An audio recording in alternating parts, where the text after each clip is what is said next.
ओम शांति। सत बाप द्वारा संगम पर तुम्हें सत्यों का वरदान मिलता है, इसीलिए तुम कभी भी झूठ नहीं बोल सकते हो। সত্য বাবার মাধ্যমে সঙ্গম যুগে তোমরা সত্যের বরদান মিলছে তোমাদের। এই জন্য কখনো তোমরা মিথ্যা বলতে পারো না। निर्विकारी बनने के लिए आप बच्चों को कौन सी मेहनत जरूर करनी है? নির্বিকারী হওয়ার জন্য বাচ্চারা তোমাদের কি পুরুষার্থ বা পরিশ্রম অবশ্যই করতে হবে। आत्म अभिमानी बनने की मेहनत जरूर करनी है। भ्रुकुटी के बीच में आत्मा को ही देखने का अभ्यास करो। आत्मा होकर आत्मा से बात करो। आत्मा होकर सुनो। देहों पर दृष्टि ना जाए, यही मुख्य मेहनत है। इसी मेहनत में विघ्न पड़ते हैं। जितना हो सके ये अभ्यास करो कि मैं आत्मा हूँ, मैं आत्मा हूँ। তোমাদের অবশ্যই দেহি অভিমানী হয়ে থাকার পুরুষার্থ করতে হবে। ভ্রুকুটির মাঝখানে আত্মাকে দেখার অভ্যাস গড়ে তুলতে হবে। নিজেকে আত্মা মনে করে আত্মার সাথে কথা বলতে হবে এবং আত্মা মনে করে শুনতে হবে। তোমাদের দৃষ্টি যেন দেহের উপর না পড়ে, এটাই প্রধান পুরুষার্থ। আর এতেই বিঘ্ন আসে। যতটা সম্ভব এটাই অভ্যাস করো, আমি আত্মা, আমি আত্মা।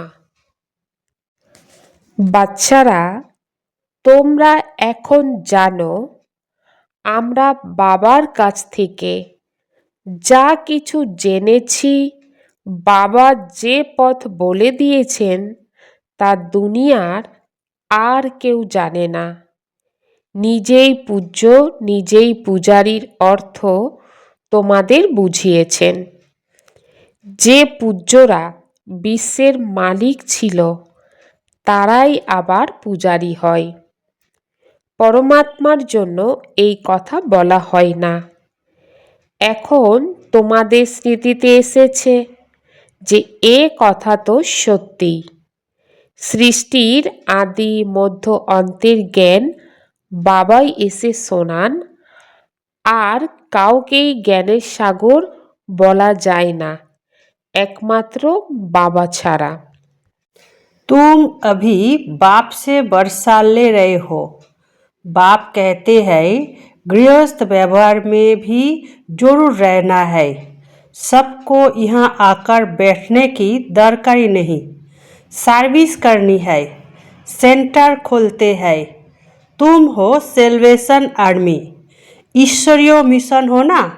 पहले शुद्ध मायावी मिशन के थे, अभी तुम ईश्वरीय मिशन के बने हो। तुम्हारा ममत्व बहुत है। তোমরা এখন বাবার কাছ থেকে উত্তরাধিকার গ্রহণ করছো। বাবা বলেন ঘর পরিবারে অবশ্যই থাকতে হবে। সবাই এখানে এসে অর্থাৎ মধুবনের বসে যাবে তার প্রয়োজন নেই। সার্ভিস করতে হবে না, সেন্টারও খুলতে হবে। বাবা বলেন বাচ্চারা তোমাদের সেবা করতে হবে, সেন্টার খুলতে হবে। তোমরা হলে মুক্তির সেনা দল, ঈশ্বরীয় মিশন। প্রথমে শূদ্র মায়াবী মিশনে ছিলে, এখন তোমরা ঈশ্বরীয় মিশনে হয়েছ। তোমরা ভীষণ গুরুত্বপূর্ণ। এই লক্ষ্মী নারায়ণের সত্যযুগের কি মহিমা আছে রাজা যেভাবে শাসন করে তারাও সেইভাবেই শাসন করে, তবে তারা সমস্ত গুণাবলীর মাধ্যমে পূর্ণ বলে তাদের সর্বগুণসম্পন্ন এবং বিশ্বের মালিক বলা হয়। কেননা ওই সময় আর কোনো রাজ্য থাকে না। এখন বাচ্চারা বুঝেছে তারা বিশ্বের মালিক কিভাবে হয়েছে। আমরা এখন দেবতা হয়ে উঠছি, সুতরাং কিভাবে আমরা মায়ার কাছ থেকে নতজানু হতে পারি। তোমরা এখন নলেজফুল হয়ে গেছো। যাদের নলেজ নেই তারাই মাথা নত করতে থাকে। তোমরা এখন সকলের অকুপেশন এখন জেনে গিয়েছো আর সঠিকভাবেও ব্যাখ্যা করতে পারো কোন চিত্রটা রাইট এবং কোনটা রং। রাবণ রাজ্য সম্পর্কে বুঝিয়ে থাকো। এটা রাবণ রাজ্য এবং এতে আগুন লাগার কথা। तुमको अभी ज्ञान की समझ आई है। अच्छे अच्छे महारथी को माया खा जाती है। ये है ज्ञान की बातें, इनका वर्णन कोई कर न सके। बाप कहते हैं निर्विकारी बनना है, दैवी गुण धारण करने हैं। তোমরা এখন জ্ঞান বুঝতে পেরেছ। ভালো ভালো মহারথীদেরও মায়া গ্রাস করে নেয়। এটা হলো জ্ঞানের কথা, যার বর্ণনা আর কেউ করতেও পারবে না। বাবা বলেন নির্বিকারী হতে হবে, দৈবিক গুণ ধারণ করতে হবে। কল্পে কল্পে বাবা বলে আসছেন কাম হলো মহাশত্রু, এর ওপরেই পরিশ্রম করতে হবে আর এর ওপরেই তোমাদের বিজয় প্রাপ্ত করতে হবে। প্রজাপিতার সন্তান তোমরা, সুতরাং তোমরা ভাই বোন। বাস্তবে তোমরা হলে আত্মা। আত্মা আত্মার সাথেই কথা বলে, আত্মাই কান দিয়ে শোনে, এটা মনে রাখতে হবে। আমরা আত্মাকে শোনাই, দেহকে নয়। দৃষ্টি আত্মার প্রতি থাকা উচিত। আমি আত্মা ভাইকে শোনাচ্ছি, বলছি, ভাই শুনছে। উত্তরে বলে হ্যাঁ, আমি আত্মা শুনছি। আত্ম অভিমানী হওয়াটাই হচ্ছে মেহনতের বিষয়। আমার আত্মা নমস্কার জানাচ্ছে, যেমন বাবা বলেন আত্মিক বাচ্চারা। তো সুতরাং ভ্রুকুটির দিকে তাকাতেই হয়। আত্মাই শোনে, আত্মাকেই শোনায়। তো তোমাদের দৃষ্টিও আত্মার প্রতি থাকা উচিত। আমি আত্মা ভ্রুকুটির মাঝখানে বসে আছি। শরীরের দিকে দৃষ্টি দিলে তাতে বিঘ্নের সৃষ্টি হয়। আত্মার সাথে কথা বলতে হবে, আত্মাকে দেখতে হবে আর দেহের অভিমান ত্যাগ করে দিতে হবে। बच्चों को पहले ये निश्चय हो बाबा आया हुआ है, हमको पावन बना रहे हैं, ये तो खुशी रहती है। नहीं पढ़ेंगे तो नापास हो जाएंगे। उनको खुशी भी क्यों आएगी। स्कूल में पढ़ाई तो एक ही होता है, फिर कोई पढ़कर लाखों की कमाई करते हैं, कोई 5-10 रुपया कमाते हैं। तुम्हारी एम ऑब्जेक्ट ही है नर से नारायण बनना। বাচ্চাদের প্রথমে যেন এই নিশ্চয় হয় বাবা এসেছেন, আমাদের পাবন বানাচ্ছেন। খুশি থাকে না? পড়াশোনা না করলে পাস করতেও পারবে না, তো খুশি কিভাবে আসবে? স্কুলে ওরা তো এই রকম পড়ে, কিন্তু কেউ পড়াশোনা করে লক্ষ টাকা উপার্জন করে, কেউ বা 5-10 টাকা রোজগার করে। তো তোমাদের এই এম অবজেক্ট হলো নর থেকে নারায়ণ হওয়া, রাজধানী স্থাপন হচ্ছে, তোমরা মানব থেকে দেবতা হতে চলেছ। দেবতাদেরও রাজধানীতে কত বড়, সেখানে উচ্চ পদ পাওয়ার জন্য পড়াশোনা। তোমাদের চালচলন খুব ভালো হওয়া উচিত। किसी भी बात में संशय बुद्धि बन पढ़ाई नहीं छोड़नी है। पहले तो पावन बनने के लिए एक बाप को याद करना है, दूसरी बातों में नहीं जाना है। কোনো বিষয়ে সংশয় বুদ্ধি হয়ে পড়া ছেড়ে দেয়া উচিত নয়। পবিত্র হওয়ার জন্য এক বাবাকেই স্মরণ করতে হবে, অন্য কোনো ব্যাপারে যাওয়া উচিত নয়। शरीर पर नजर जाने से विघ्न आते हैं, इसलिए भ्रुकुटी में देखना है। आत्मा समझ आत्मा से बात करनी है, आत्म अभिमानी बनना है, निडर बनकर सेवा करनी है। शरीरेर प्रति दृष्टि गेलेई বিঘ্ন সৃষ্টি হয়, সেই জন্য ভ্রুকুটির দিকে দৃষ্টি দিতে হবে।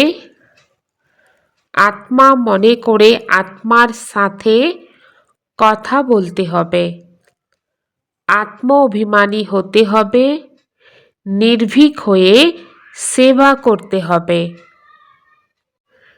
सदा बाप के अविनाशी और निस्वार्थ प्रेम में लाफलीन रहने वाले मायाप्रभु भव।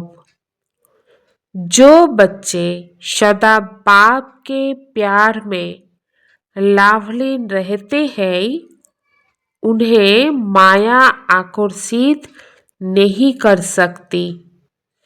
जैसे वाटरप्रूफ कपड़ा होता है, तो पानी की एक बूंद भी नहीं टिकती, ऐसे जो लगन में लाफलीन रहते हैं वह मायाप्रूफ बन जाते। माया का कोई भी वार नहीं कर सकता, क्योंकि बाप का प्यार अविनाशी और निस्वार्थ है। इसके जो अनुभवी बन गए वह अल्पकाल के प्यार में फंस नहीं सकते। एक बाप दूसरा मैं, उसके बीच में तीसरा कोई आ नहीं सकता। सदा बाबार अविनाशी আর নিঃস্বার্থ প্রেমে লাফলীন থাকা মায়াপ্রুফ ভব। যে বাচ্চারা সদা বাবার ভালোবাসায় লাফলীন থাকে, মায়া তাদেরকে নিজের প্রতি আকর্ষণ করতে পারে না।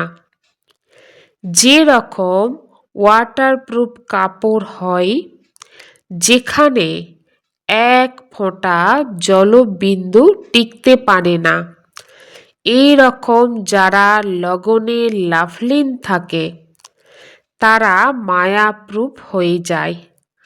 মায়ার কোনো আক্রমণ আঘাত করতে পারবে না, কেননা বাবার ভালোবাসা হলো অবিনাশী আর নিঃস্বার্থ।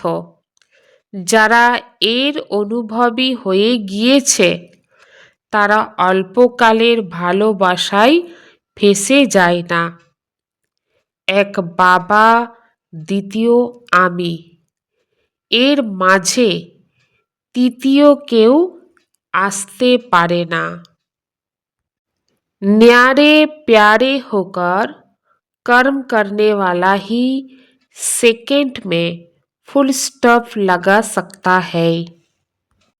যারা পৃথক এবং প্রিয় হয়ে কর্ম করে তারাই সেকেন্ডে ফুল স্টপ লাগাতে পারে। अब संपन्न বা কর্মাতীত बनने की धुन लगाओ।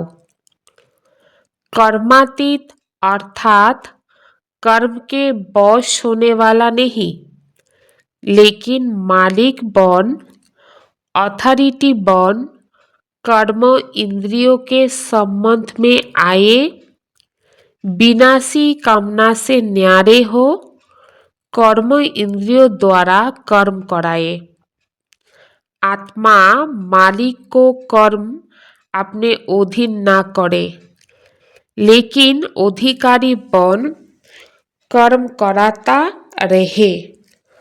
कराने वाला बन कर्म कराना, इसको कहेंगे कर्म के संबंध में आना। कर्मातीत आत्मा संबंध में आती है, बंधन में नहीं। এখন সম্পন্ন বা কর্মাতীত হওয়ার ধুন লাগাও। কর্মাতীত অর্থাৎ কর্মের বশীভূত আত্মা নয়, কিন্তু মালিক হয়ে, অথরিটি হয়ে কর্ম ইন্দ্রিয়ের সম্বন্ধে এসে বিনাশী কামনা থেকে পৃথক হয়ে কর্ম ইন্দ্রিয়ের মাধ্যমে কর্ম করাও। আত্মা মালিককে কর্ম নিজের অধীন করে না, কিন্তু আত্মা অধিকারী হয়ে কর্ম করায়। করানোর মালিক হয়ে কর্ম করানো, একেই বলা হবে কর্মের সম্বন্ধে আসা। কর্মাতীত আত্মা সম্বন্ধে আসে, বন্ধনের মধ্যে আসে না। অর্থাৎ কর্ম করার সময় মালিকের অথরিটি হিসাবে কর্ম করতে হবে, তাহলে বন্ধনের মধ্যে আসবে না। কারণ মালিক সর্বদাই স্বাধীন থাকে, বন্ধনের মধ্যে আবদ্ধ হয় না। সেই জন্য পরমাত্মা বাবার নির্দেশ, নিজেকে মালিকের স্থিতিতে থেকে সম্বন্ধে এসে কর্ম করো আর বন্ধন থেকে মুক্ত রাখো, তবেই সেই কর্ম শ্রেষ্ঠ কর্ম হবে এবং নিজে ফরিস্তা, হালকাপন, ডবল লাইটের অনুভব করবে। কারণ যেখানে বন্ধন এসে যায় সেখানে শক্তি নষ্ট হয়ে যায়, যেখানে মালিক হিসাবে থাকা যায় তো শক্তি অফুরন্ত থাকে। ওম শান্তি।